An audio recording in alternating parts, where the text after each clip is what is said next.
Hi, my name's Andy with wristadvisor.com, and today we're going to be talking about 5 tips that you should know when buying a Rolex. So to start with, the first thing that you should know when you're buying a Rolex is to do your homework and do your research.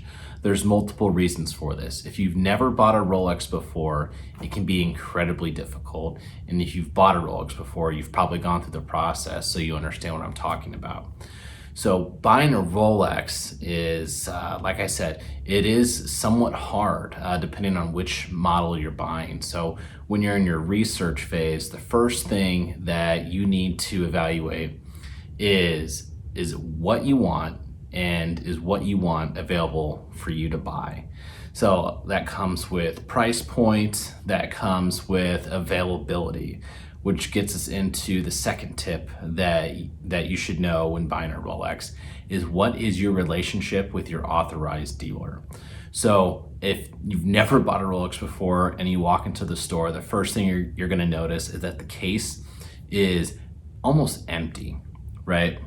There are some models that come into the store that never actually even make it to the case because there's a wait list for certain models. Most of the time it's the stainless steel sports models, the Submariners, the Daytonas.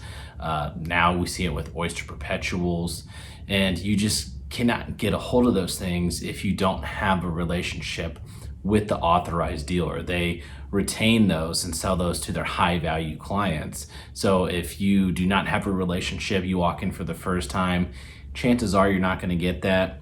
If you do have a great relationship with your AD, you have a purchase history, you have a friendship, then your likelihood of being able to get one of those pieces that you're wanting, that's the more in-demand models, is going to be exponentially greater. But understanding what your relationship is with your authorized dealer is important when you're trying to buy your first Rolex, your second or third. The next tip that we have for you is be comfortable paying over MSRP for any of the models that you're looking at. The reason being is you're probably never going to get it under MSRP. So if you walk up and you're fortunate enough to find the watch that you want in the case, which in my example I did, I was in the market for a Datejust. I wanted a white dial Jubilee, walked in the store and was able to see it in the case. I was super lucky. They just got a shipment in that day, and it took me about 24 hours to pull the trigger. Super happy I did, but my experience is not very common when it comes to buying the Rolex. But when I did, I purchased it at MSRP. I wanted to be able to get it before it went out the door with anybody else. Anything with the stainless steel sports model, there is no room for negotiation. Those things don't even hit the case, so they're not going to sell them at discount.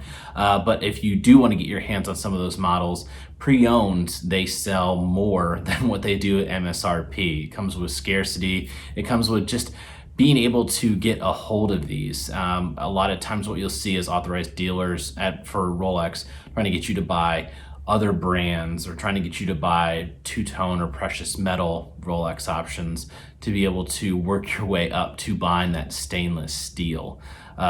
It's more economical if you pay the $3,000 or $4,000 over MSRP and buy it pre-owned than buying 5 or 6 watches and still may not even have the opportunity to buy that stainless steel Submariner that you want.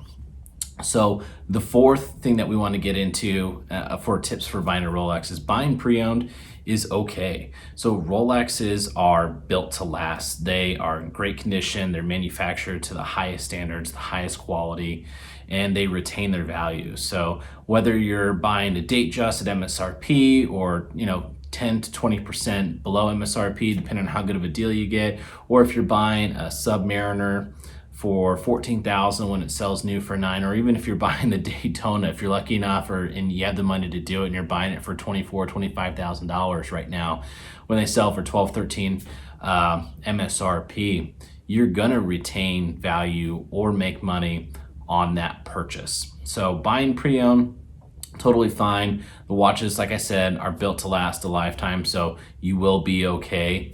And the fifth tip that we have for anyone that is new to Rolex, that's wanting to buy in, don't buy Rolex just because it's Rolex. I know it's easy to say for people that have it. It's done and out of the way. I was like most people before I bought mine. There was the allure of having that Rolex, but you have to understand that it's just a watch, and in most cases, Rolex is not going to be the best watch out there. It does have great prestige, but buy the Rolex because you really like the model, you really like the design, you really like the quality, you really like the watch. Don't buy it because it's a brand and you want someone to see a Rolex on your wrist. Buy the watch because you truly love it, because there's a lot of different choices when it comes to buying watches in that price point. That 7, 8, 9, 10 price point is filled with many great options.